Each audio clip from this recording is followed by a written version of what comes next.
Për procedurë, zoti Balluku, Këlliçi. Unë e di që e keni mendje ke tuneli Palloshit, nuk keni faj, po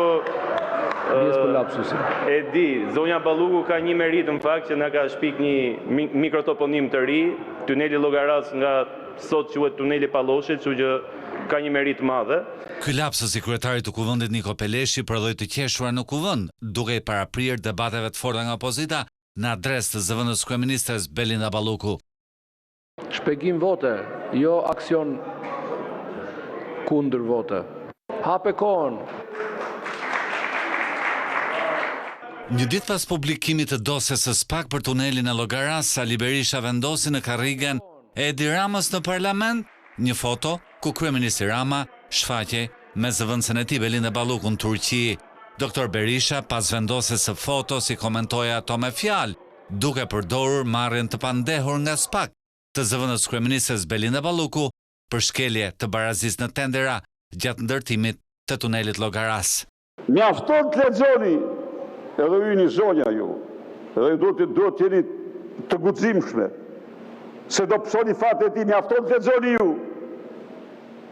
Mesazhin që Lubi Balluku i dërgon në vis, ku tregon terrorin e brendshëm të saj shpirtëror, i thot jeta ime varet nga ti. Mos e merrni me kuptime tjera. Po, se ka porosi nga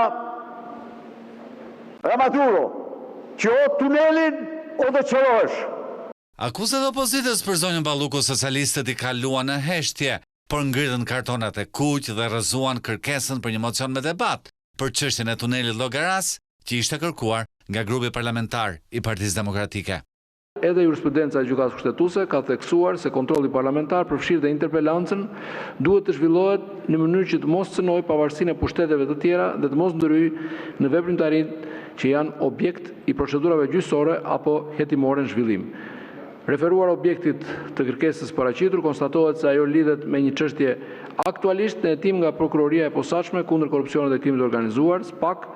Në këto kushte ndryrja e Kuvendit përmes zhvillimit të interpelance që vinte ndesh me parimet e pavarësisë së organit të akuzës dhe me ndalimin e çdo ndikimi në proceset hetimore të garantuara nga Kushtetuta dhe ligji është i pamundur për të realizuar. Zëvendës kryeministra nuk ishte e pranishme në parlament gjatë këtyre debateve, por disa nga deputetët e opozitës e akuzuan vazhdimisht duke përdorur dosjen e SPAK kur merrnin fjalën për procedurë.